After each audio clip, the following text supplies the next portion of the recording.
Welcome viewers to yet another episode on Charm on Demand. In today's video, we're gonna be showing you 7 bad habits that will consistently make people dislike you. But first, let's go through a quick introduction.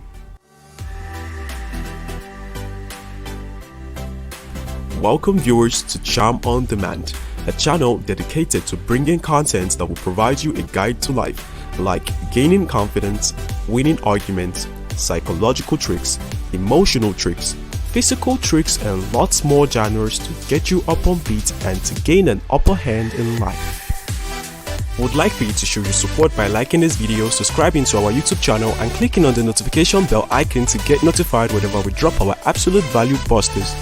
Now we're gonna dive straight into today's video. Enjoy. There are certain mistakes that makes people dislike you while having a conversation. By becoming aware of these mistakes, you can hopefully avoid making them.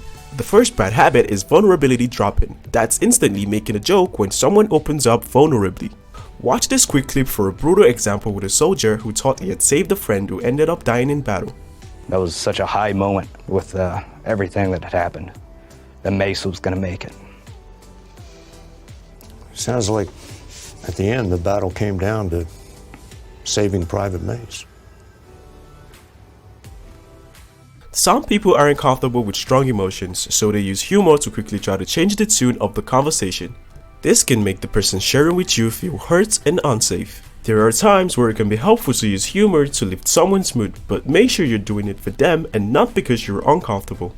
Often, you're better off simply listening and making someone feel heard and understood. The other common mistake to avoid when someone shares something with you is conversational narcissism, relating everything back to yourself and consistently trying to put the focus onto you. Watch these next 2 clips for a great range example from The View. The conversation starts with Sonny expressing empathy for the people who are suffering because of Russia's invasion of Ukraine. And that this is going to start a humanitarian crisis, a refugee crisis in Europe. We're talking about 5 million people that are going to be displaced. I mean, it's heartbreaking. Now watch Joy Behar use what is called the shift response to shift the focus of the conversation to herself. Well, I'm scared of what's going to happen in Western Europe too. You know, you plan a trip, you want to go there. I want to go to Italy for 4 years. I haven't been able to make it because of the pandemic, and now this. This is an extreme version of the shift response, but they happen in conversation all the time. A common example would be if someone says something like, "Sorry, I haven't seen you recently. Things have been really rough at work." A supportive response would be something like, "No problem. Do you want to talk about it?" You are showing the other person that you care and are interested in hearing more. A common shift response would be, "Oh my god, I know exactly what you mean. My work has been awful lately," and then launching into a story about your own job. A shift response isn't always a bad thing. Sometimes sharing experiences make people feel like they aren't alone. But if the only way you respond to things is with a story about yourself, it will eventually repel people. There is another common way people hog the conversational spotlight: question cutting, asking a question and then interrupting the answer. Talking over each other is commonplace in a group of excited friends, and it isn't always a bad thing, but if you interrupt right after asking a question, it's almost always frustrating. Let's say it goes how you think it's going to go. Khabib dominates. What's next? I'll tell you what I think. Go ahead. And one of the reasons I say this, because I heard you say this, so I put a lot of weight into it, is he's done. Okay, so yes and no. I think he retires. I don't think a Tony Ferguson. I don't think a Conor fight. And so you go out to walk the dog? Well, no. Cool. I sort of. Do they allow dogs at the hotel? Aren't you supposed to let people talk on the show? And they say, I heard that Taylor Swift will be performing. Can you confirm or deny?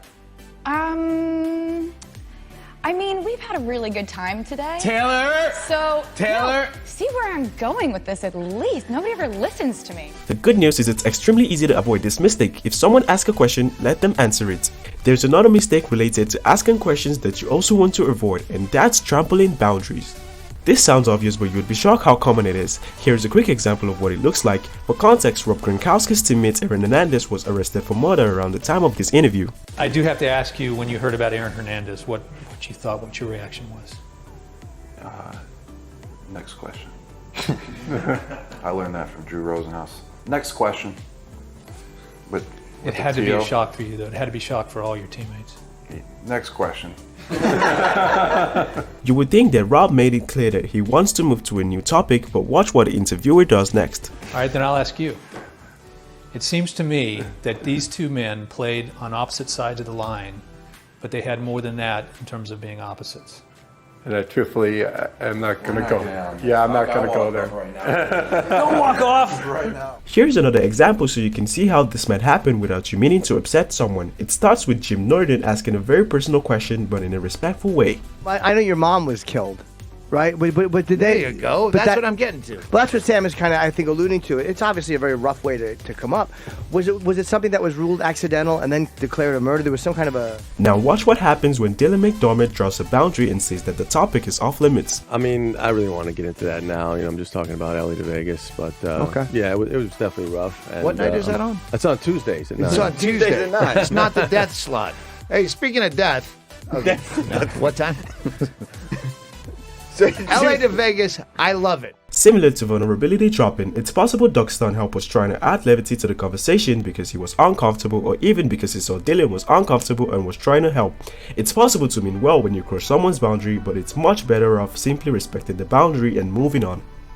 Even without a boundary beforehand, this is a classic mistake people make, trying to make a joke and accidentally making someone angry in the process.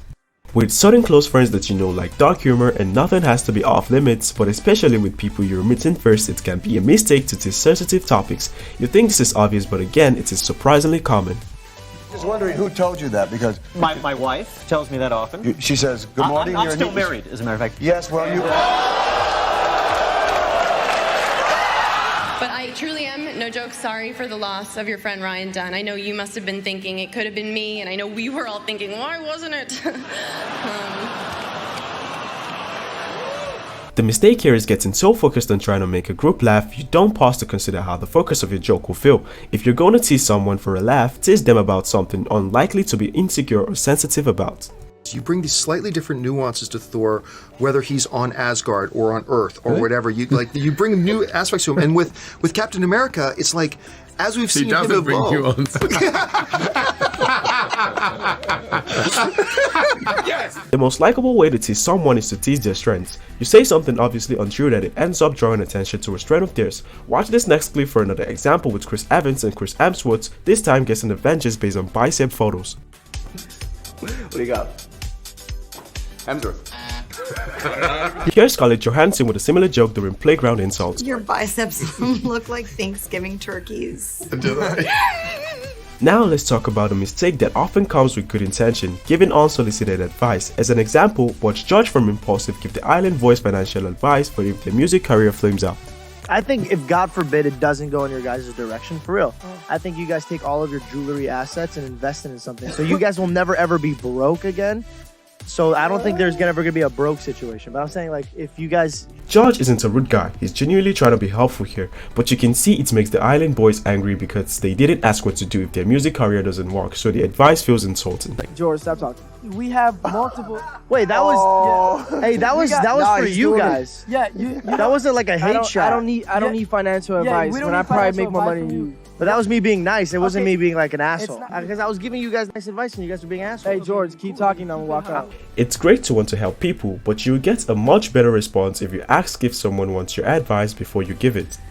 You will avoid making them angry and they are more likely to listen to you because they've opted in. The last mistake we'll cover today is instant aggression. It's okay to stand up for yourself and draw boundaries, but some people respond to the slightest accidental offense with way too much hostility. Here's a great example from a first date. How old do you think I am? Maybe about 29. 30? I don't know. Now, notice how she responds. Did you say 29? Did you say 30? I'm actually about to choke because of you.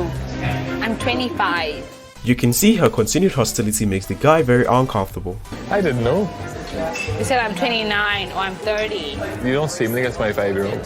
I am 25. I am not 29 or 30, okay? Often, this instant aggression comes from assuming negative intent where there isn't any. You're much better off assuming someone's being positive until they explicitly prove otherwise. Here's a funny example of what that might look like from the movie The King of Staten Island. I gotta be honest, Kelsey, you look exactly like your picture. You're kind of thicker, more robust. Oh, thank you. It's a compliment. Even if you think someone's being rude, you don't have to respond aggressively right away. You can start with a soft boundary where you use a friendly tone to call out what you don't like. That at least gives you a chance to get back to a pleasing conversation afterwards. Listen to Taylor Swift's response to John Cleese here for an example. I much prefer cats. They're unpredictable and cussed, like women. You know? Oh, we don't want to do that. Now, with all the mistakes in this video and pretty much every mistake beyond this, the most painful part is that you almost never realize you're doing it. Very few people set out to make people dislike them, and if you accidentally have few bad habits, you can end up ruining a first impression you really wanted to go well, missing out on promotions at work, or becoming the odd ones out of your friend group. It definitely sucks. The flip side of that is also true. With just a little work, you can build fantastic habits that will let you be your authentic self in a way that will make people love and respect you. And that brings us to the close of this episode on Charm on Demand. If you've watched this far, we'd like to say a very big thank you for watching.